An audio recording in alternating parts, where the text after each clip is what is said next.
Welcome to the Consulting Leaders Podcast, where we talk about the business of consulting. Whether you're looking to grow your practice or learn from the stories of leaders in consulting, you're in the right place. I'm your host, Guillaume Jouvencel, ex-PwC and co-founder of GH, best consultants in their niche. Let's get on with the show.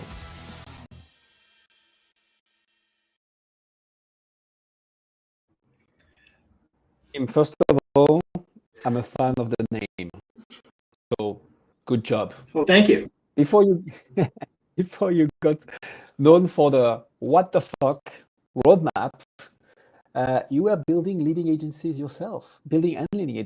So what pulled you into guiding other founders on growth instead of keep on growing and building your agencies?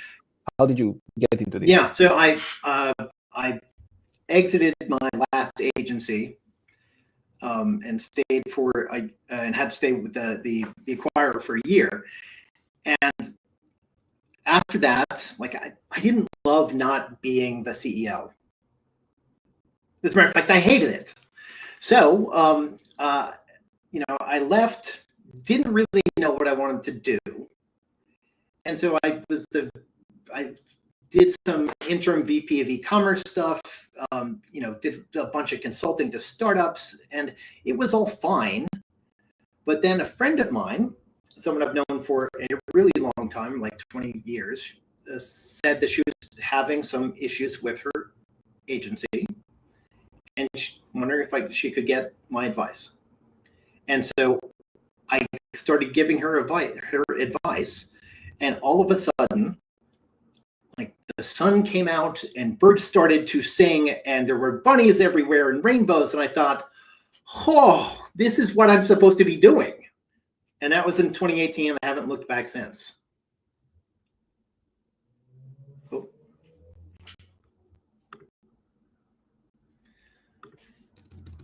I can't hear you. Thanks for whispering. You can't hear me. Team. That's the choices of the direct. I was on mute. My bad. So I like this. I'm a huge fan of Alex Hormozi, and I don't remember who founded ClickFunnels. I think it's something Brunson. Anyways, he told Alex, "Hey, you shouldn't be running gyms. You should be teaching people how to fill out gyms." And it's like the famous guiding others to do what you've done in the past, and you find your real purpose. And this is where the real leverage is. Is that kind of what you went through as well when you started helping that client?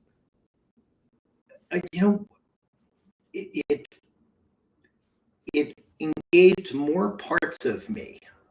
It engaged different parts of me.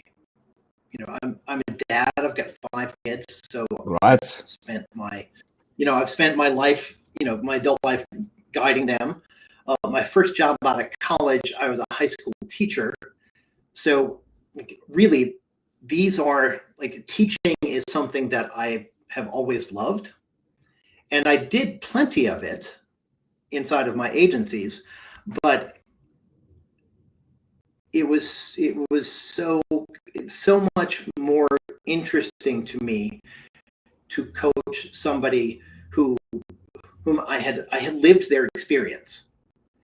And so I had intense empathy and depth and really understood not just the mechanics of how you grow an agency, because that's what YouTube is for. There's mechanics everywhere, but it's about taking your personhood, your emotional landscape, your financial landscape, your experiential landscape, and applying it, to the best impact. And that's very different than just tactical coaching, and that's what really excites me about what I do, because tactics are boring and transient. I get you. I mean, we should all be spending as much time as we can figuring out what we like, and once we find it out, spending as much time as possible doing it. Exactly. So that does make a lot of sense. So, I mean, obviously it's in the name and kind of the introduction here, but can you tell us a bit more about the problem that you're solving right now since 2018? And who is it that you're helping specifically? Yeah, so, and I've been through quite an evolution through this. First, I I was focused on more profit, more revenue, more happy. And I still am, actually. Like, and by the way, like, those are not, that's not a formula. Those are 3 different variables to optimize for.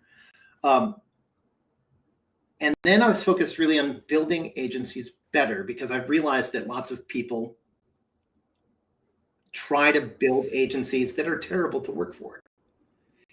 And finally, about 2 years ago, I realized the thing that I said most often when I was an agency leader was like, what the fuck? Because I just could not believe that, like, somebody would do that. Somebody would say this thing, that nobody would take this action. And then I thought, like, what the fuck? Like, that's what I ought to be talking about. Like that. And then it dawned on me that WTF turns into, wow, that's fantastic, or what's the fix, or which thing first.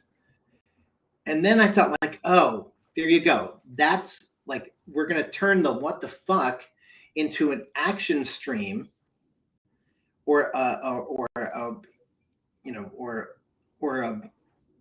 an adjustment to the way you're thinking. Like, what's the fascination?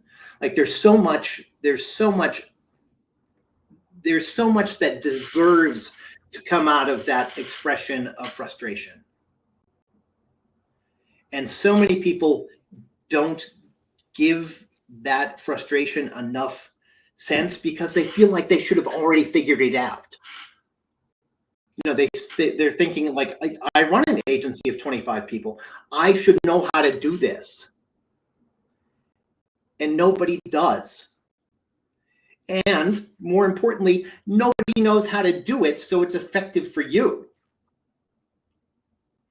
And so the entire thing that I'm trying to build is a highly emotionally attuned, effective way to grow a business that feels right to you. Because so many people get trapped in the world of SOPs and of departmental meetings and level 10 meetings, and they hate it. And that's because they're building somebody else's business. And so I want to help my clients create their business. So you help people launch agencies, basically, So or run their agencies better? To build them better. So the early stage agency, from getting from no clients to maybe like $20,000 a month. Okay. There's no magic there. It's just, you have to, like, smash your face against the wall until you make a dent. Yeah. It's making another call. It's sending another email. It's saying, it's on a Friday night saying, like, I need to get this account in shape for the weekend, or whatever, right? And there's not a significant way, in my opinion, to shorten the learning cycle there, because the only way to learn how to do those things is to do them. Now, you can get help and advice to, figure out, I tried to do this and it didn't work. Why did that happen? But nobody can really tell you what to do. You kind of have to learn it yourself, because in some respects, scar tissue is important. Like, if you don't fuck things up and doubt yourself and make mistakes, you haven't really learned how to do the thing.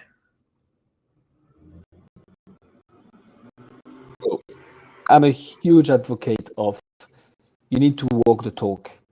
You need to demonstrate what you sell by doing it for yourself first. I'm a huge fan of people who have first walked the talk and then started helping people achieve the same results, because for me, those are the best mentors. They've been in your shoes. They know. And there are a few steps ahead of you, right? That's the whole point of a coach or consultant. It's like the one thing I wish they know. Sorry, I just interrupt for a second. Go for it. The doing and the teaching are very different skill sets. 100%. And so if you can have done things really well and be awful at helping other people achieve the same results. Yeah. And conversely, you can have run things in a very modest fashion, but be fantastic at teaching. So you really and you really do need to find somebody as a mentor. Being having good pedagogy is super important, right? It's way better to work with somebody who is a better teacher than they were a performer. Because if you look at Jamie Dimon, CEO of Morgan Stanley, he probably was not the best derivatives trader ever, and he was probably not the best wealth advisor ever, but he's a really freaking great CEO. So somebody does not have to be truly expert at everything in order to help you grow your expertise. But just because someone has been an expert at something does not mean that they are going to be able to help you. Because I'll tell you a really quick story. When I was my first job out of college, when I was a high school teacher, I was an English teacher, taught literature. It always made sense to me. It was fantastic. Loved it. But I taught at a small private school, and the middle school algebra teacher went on maternity leave. They couldn't find a substitute. So guess what? The new guy who teaches English became the substitute algebra teacher for 7th and 8th graders. And that's not my jam at all. But I was a better algebra teacher, I think, than an English teacher, because I had tons of passion for teaching literature and tons of insight, but it always made sense to me. Algebra, on the other hand, didn't always make sense to me. And so I had to be much more focused and make zero assumptions about what the students knew before I could help them. Whereas in literature, since it all made sense to me, I didn't really think that you need to cover the basics. So I do think that having the opportunity to look at something with the eyes of a beginner really, really helps somebody to be a more effective mentor. I like that. For anybody thinking that if you're a great player, you can be a great teacher, have a chat with Michael Jordan. Well, you probably won't be able to have a chat with Michael Jordan, but look at Michael Jordan's career as a coach and then club owner. I mean, don't get me wrong, he's the best player the NBA has ever seen. But when it comes to teaching and transmitting a skill and helping people walk the same path, right, it's not the same. It's not the same ball game, pun intended. So I like what you're doing, Tim. What's the way for you to market this? What has worked for you to attract, get the eyeballs, get people down your funnel so that you can help those beginners, agency owners, or like a little bit more advanced agency owners scale in the sense of actually unscaling? I liked one of your recently LinkedIn posts around this, that you actually need to start by unscaling, because we all want to automate everything with AI tools. But what actually matters is the results that you get for your clients, and how do you do that while solving your job? So I'm going to pause here because this is a way too long question. But how do you market all this? Content. Right. I'm elaborating. So I post on LinkedIn frequently, and that's my primary channel. Mm-hmm. I don't do things that a lot of other coaches do. To tell you the truth, and this is clearly a failure of mine. I have never gotten, paid advertising to work effectively for my coaching business. Yeah, and I'll tell you I'll tell you why. Yes. It's because I am not looking for anybody who fits the profile. And the failure of advertising in some respects is because it is a frequency-based mechanism and it is a attention-grabbing mechanism. In order for your ads to be effective, they have to be something that gets in your face. And I have really discovered that the people that I have had the most success with are the people who think, oh, that makes sense. Not people who are thinking, oh, that's the answer. So very different. Someone who thinks like, oh, that resonates with me versus somebody who thinks, oh, this is the prepackaged solution that someone's going to hand to me and I will know what to do with it.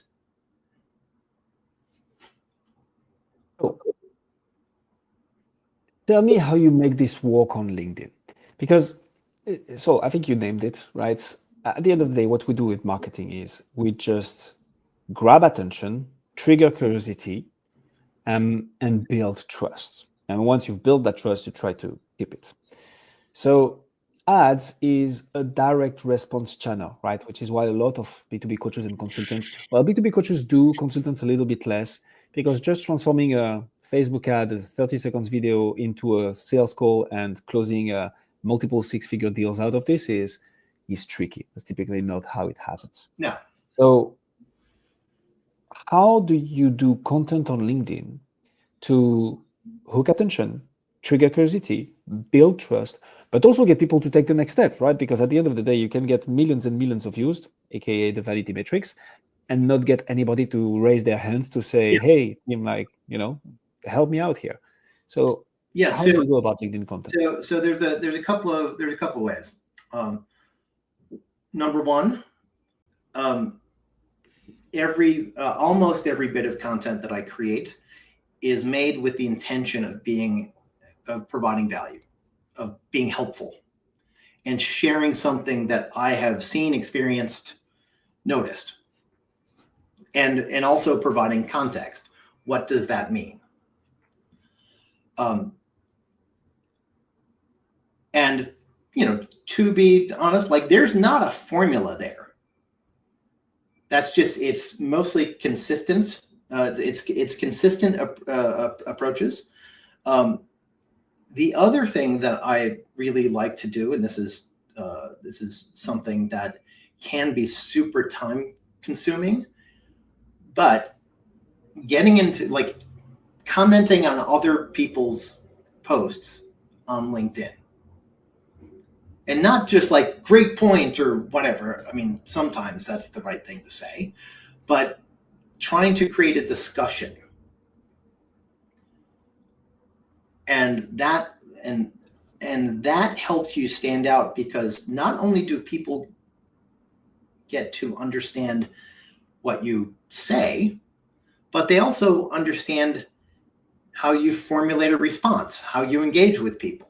And this is a big part of what I consider, what I call, one of the primary things that agencies really need to do is expose their vibes, vision, and values. Because the best clients are the ones who they're not trying to understand who you are, and they're not trying to vet you. What they're trying to do is understand if the connection is two-way rather than one-way, because anything that you read, any content that you read from somebody, you're creating a vaguely parasocial relationship, right? So you put out content, and people are like, oh, this guy seems smart, cool, and then when they talk to you, they're not necessarily asking you what you think about things, because you've already expressed that. They don't want to know, or they're not going to be shocked when you say particular things because they've read about them. And they're not going to be shocked about the things that you think are important because you've already posted about them. What they're really looking for is, does this connection really exist? Or is this person just good at marketing? So, okay, so many golden nuggets of knowledge here. First of all, I think that if you're great at marketing but terrible at products, you will make money. You will just not make lots of money, and you will burn trust as you go. So it's great to be great at marketing, but you might as well just market a great product. Closing the parenthesis here. What I've learned about LinkedIn, because I know that's something that a lot of B2B coaches and consultants and agency owners are looking into, because there is 1 billion active users over there. The thing about LinkedIn is that it is a networking platform. So it is not really working the same way TikTok and Instagram will, in the sense of you need great content to begin with, but what you need on top of that is to network. The LinkedIn algorithm is literally encouraging you to go interact with other people's posts, leave a comment, not an AI comment, by the way, like the post, repost, and get those people to engage on yours as well, and you grow like this as a network. So whilst you post content, you mentioned that you were trying to start a conversation. Is that how you do it? By actively networking, commenting? Now what's really funny is very, very few people come to me through LinkedIn. That's where they learn about me. Okay. And that's where they understand me. But I can tell you, probably only 1 or 2 people have ever DM'd me on LinkedIn and be like, let's talk. Mm-hmm. It's much more likely that they just set up a call. And I'll tell you that the 2 places that are generating calls for me at the moment are LinkedIn and ChatGPT. Where do people come to you then? Where do people come to you from then? They discover me and understand me on LinkedIn, and they come in, and when those people are super well qualified, the people who come to me from ChatGPT, honestly, are less qualified, because they have asked a question like, who are the best agency coaches? And I'm on enough lists that people reach out. But those folks, and I think this is really interesting. Those folks are to this point have been less close to buying than the folks on LinkedIn. Information gathering stage, I guess. Yeah. Yep. Makes sense. So I find this interesting. So LinkedIn is your unique content platform. The other, I have a newsletter. Okay. Yeah, that's the agency inner circle you see there in my background, and I'm shameless plug, www.agencyinnercircle.com. Yeah. So it comes out twice a week. I write it myself. There's no AI. It's funny. Sometimes I work really hard on it, and lots and lots of people show up because of my newsletter.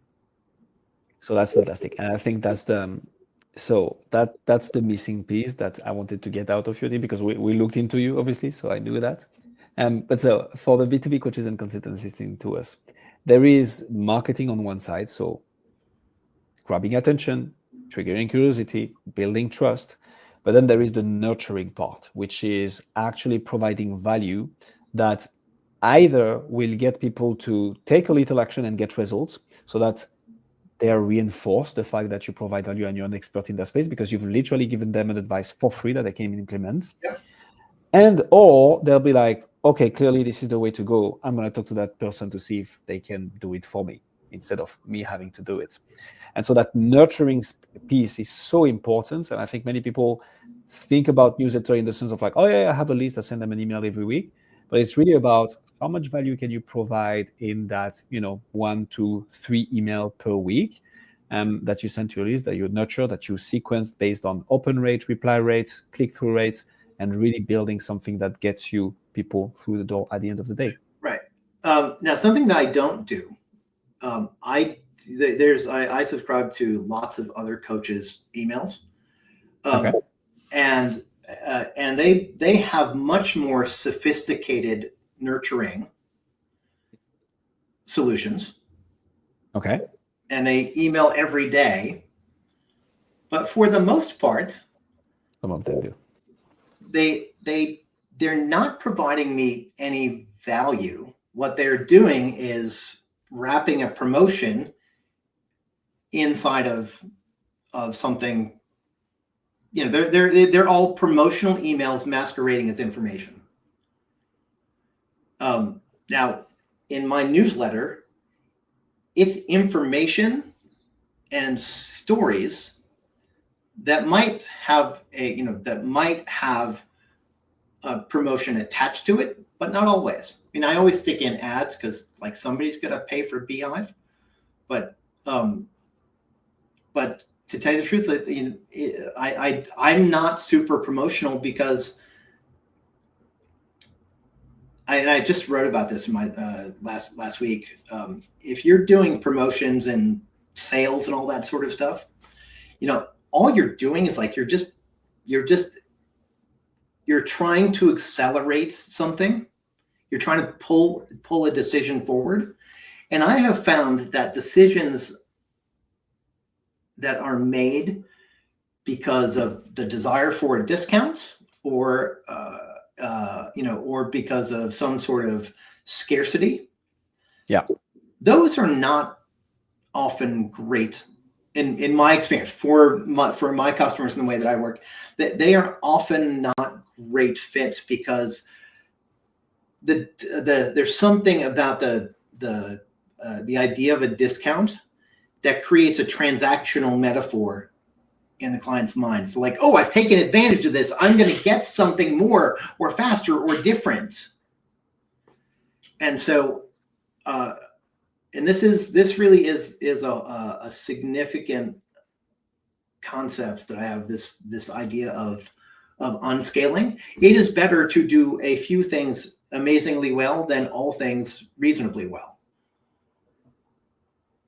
This is so good. In a world where anybody can pull up ChatGPT and ask a question and have, in 99% of the cases, a clear, properly laid out explanation with next steps and how to do it, we cannot satisfy ourselves with good or average at everything. We need to be great at a few things. I like that a lot, Tim. So given that, and so there are so many things to say. I like the point around the coach as well. Now, I guess it's all a numbers game, right? At the end of the day, I'm subscribed to a few newsletters of agencies coaches, actually, interestingly enough, Tim. And yeah, I know I have one in mind right now that is literally sending an email every day. But there is a kind of like email fatigue, like I'm opening 1 in 10 maybe now, and it's not providing me the value that I would need, I think. So it's always a balance, but I guess that they have a large list, which means even if they get a lower percentage of people to reply and take action, maybe the math does add up for them. I don't know. So it's a numbers right. And these people are all smart and they're working their business in the best way for them. Absolutely. Amen. 100%. So tell me a bit more about your sales motion, Tim. How do you get people from, okay, you've created awareness and trust on LinkedIn. You've nurtured them, or they found out about you from ChatGPT. Yeah. You've nurtured them via email for weeks, months, years. This is also another dimension, by the way, guys. It does take time to gain someone's trust and to get people to take action. So they've gone down the funnel. What does it look like afterwards? They book a call with you. How do you go from awareness, like eyeballs, to SOW, letter of engagement? Yeah, so it all depends on the scale. So I have some programs that are not really coaching; they're more consulting, and those are things like I call it Demand OS, where we help people figure out what their vibes, vision, and values are. And then we sort of deconstruct that and turn it into visibility. And that's sort of a team-based where I'm walking them through a series of steps so that they can take action on their own. And then there's my group coaching, which is for smaller folks, for folks who are probably in the under 70 or under $50,000 a month. So on the group coaching calls, it's a half-hour call. I diagnose, provide value, give a short pitch, and I never ask anybody to make a decision on the first discussion ever. I used to do that, and again, it could be right for some folks, but what I'm offering isn't transactional, and so if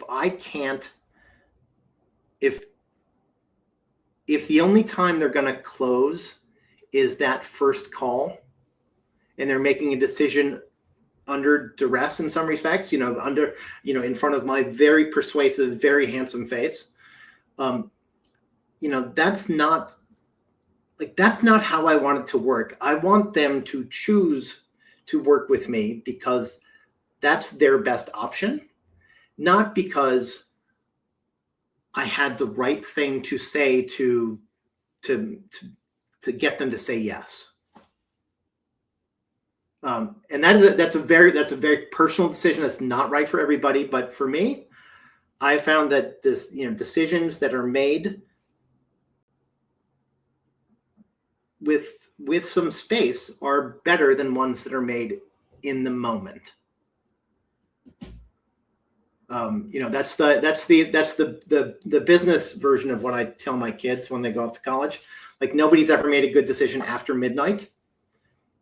And it's true. Like, and very rarely have people ever made a good decision inside of a one call close. So interesting. By the way, I'm open to discuss this. Like, I'm just telling you, like, but that's good. Right for me. Yeah. No, but the question is, like, how do you do it? And clearly, I mean, you're being successful at it. You've been doing this for 7 years now, almost 8 now. So the reason I'm saying this is I like your approach. I like it a lot. And I think we live in a trust recession world. So trying to push people into making a decision, in my opinion, is not the way forward.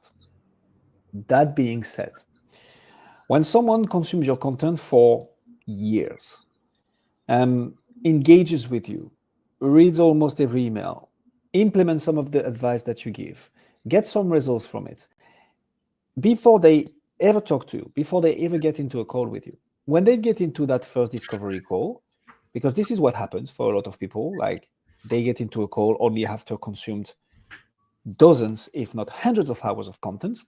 When they get into that call, they are already sold. It's just like about the logistics of it. And then it's like, okay, how do we make this work? In which case, in my opinion, it does make sense to potentially get yes. So if people are ready to close, I will ask them if that's what I intuit from them. I will ask them if they're ready to make a decision. Agreed. I like this. Actually, you know what? I like this question a lot. Are you ready to make a decision? That's really good. Yeah, it gives the other person permission to say no, and it gives them permission to say yes. Yeah. And in most sales thinking,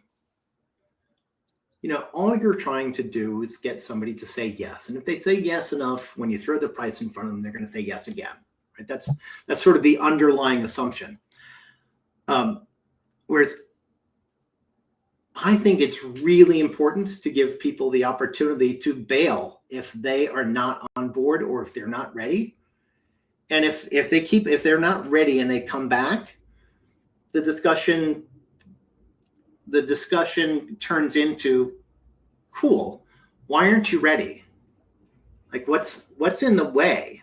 Is it that you don't understand, you don't trust, you don't have the money, there's chaos other places? Like let's just, we might not be able to solve it. If you have no money, it's very hard to pay me. And as I mentioned before, I have 5 kids. So I need to get paid, man. Like they are not cheap. Whew. I hear you. As an agency owner myself, I do hear you. Yeah. So once you've built that trust, once you've had that conversation, once you start working with someone, Tim, how do you retain your clients? Because I guess for B2B coaches and agency coaches, that's the crux, right? Because at the end of the day, information is, once people have information, they implement it, they've learned it, it's done. How do you retain? How do you keep people engaged? How do you keep on providing value on a month-to-month, year-to-year basis once you've started working with a new agency? Yeah. So in group coaching, what I have found is there's like 2 serious inflection points. There's somewhere you've been part of group coaching for 90 days.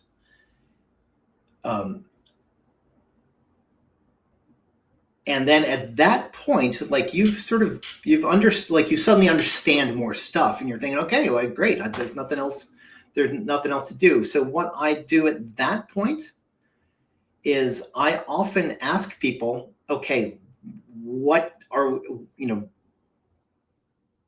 like we've just solved the first level of problems. Let's look ahead and see what other problems are happening that are going to come your way, because problems are unavoidable. You just don't know what shape they're going to take. And if you avoid one problem, you've just opened yourself up for another one. But that's why you're the CEO. Like your job is to solve problems. So understanding that there's this sort of mastery that happens after about 3 months, and people might want to leave then. And if they do, if they feel like they need time to go out on their own, we have a really simple conversation. Like, cool, I'll pause your subscription, and I'm going to check in 30 days.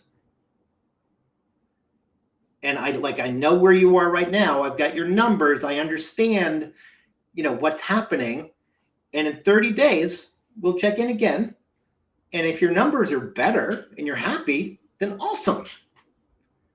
And if they're not, then let's figure out what the next set of problems are. And then in more sort of in bigger programs, it really is, and we build this right into the contract. We have they're usually 6-month contracts. So there's 2 months of discovery and initial implementation. There's a month of optimization, and then there's a couple of months of redirection coaching, all that sort of stuff. And at each one of those points, they can cancel the contract. They can end the contract right then at those 3 inflection points. But then what happens is at the end, they have largely become used to this new normal. I've taught them things. They've got new structures. They've got new processes. They've seen results. And so then they want to know what's next. Yeah. And at that point, it's really, it's just a matter of like saying, okay, let's figure out what's next for you. And what I really, really like about this is that, I do have to bring it up, when the contract's ending or when we get to a particular inflection point. I do say, like, we agreed that, at this point you could bail. And for the most part, people are like, no, please, no. But when we get to the next thing, this actually opens up a much deeper relationship, because we've solved that top level of problems. And now we're going to get to the good stuff that is truly transformative. Like they've had a transformation in my demand OS or sales OS pieces. Like their demand creation is way better, or their sales process is way better. But then we get down into the, oh man, now that we've got these things that I thought were the problem figured out, now I realize, like, shit, I don't know how to be a CEO, or I don't like these people on my team, or like we've had these people working for us for a really long time, but like I don't know if they're in the right seat. And then when we get to that point where people are thinking, oh, now that we've solved our stuffy nose, like we don't have a stuffy nose anymore, but I get to think, like, are they really healthy? And it's at that point when you take away the most obvious symptoms that people really become open to large scale structural changes that are truly transformative. And that could, those things can be as simple as, they can be, getting rid of or adding services. It could be, leaving a market. It could be entering a new market, or it could be like, oh, we are totally the wrong shape for what we are really trying to do. And ideally, in that, if you're in group coaching, that first 90 days, or in the larger things at the end of 6 months, like you are now way more clear about where you're trying to go and what you actually want to accomplish, because you've taken away all of that fear that I don't know what to do, or that symptom that bothers me that I can't think around. Where would you say your biggest challenge is right now, Tim? In the sense of, what's your current what the fuck? What's your, once I, crack that nut, I'm gonna be able to take my business to the next level? Yeah, there's two. There's two. Number one, and this is. I'm actually sort of like healing myself in some ways. I'm currently building a tool that reviews sales calls against a bunch of different metrics, and I've been reviewing my own sales calls, and I've found that I get too excited about helping, and so I go into like diagnosis and problem solving mode right away, because that's what I love to do. And, as I was just looking this morning after my last 5 sales calls, I didn't get to the pricing and impact until, way later in the call. And that's because, like with 5 minutes left, and that's because I got too excited. So number one is I need to rework through my structure. And then the other thing that I need to do, and this was a conscious choice a couple of years ago. I had a team a full-time team, and then I got rid of most of them. They're all hanging around still, but they're all part-time or and it wasn't necessarily because of business conditions, but it was much more about my management fatigue. Like I got tired of managing people. I've been doing it for a long time, since I think my first management position was in 1993. Yeah, I'm really fucking old. And so I stopped. So I intentionally gave myself a break there, but now there's more stuff that I want to do. There's things that I'm really excited about, which, by the way, the things that I'm really excited about are using lots of AI tools to give you the diagnosis, or to remind you of what your diagnosis is, and to help guide you into what the the thing that you really need to be working on is. And then after that, that becomes a human discussion rather than an AI discussion, because AI is awesome at so many stuff, at so many things, but it's not really awesome at saying like, oh shit, yeah, like I understand, like you're a little bit afraid of doing this, you've had a bad experience doing that, and the market is all fucked. So like we gotta remix this in a different way. And AI is really good at diagnosing what problems are. Not so awesome at defining what the best solution for you is. So what I'm really looking forward to doing is building pieces that sort of help people diagnose themselves. And if they can diagnose themselves and solve it on their own, yes, that's awesome. Like that's cool. But that sets the stage for me to immediately have the kinds of discussions that I want to have, which are, okay, you're not focused on the things that are failing. Now you can think about the things that you truly want to be successful at. And by the way, everybody thinks it's revenue or profits. Rarely is it that. Is it that? Most people want to be happy. Mm-hmm. They want to feel good about what they do in their job. They want to enjoy the people they work with. They want to have a true sense of autonomy.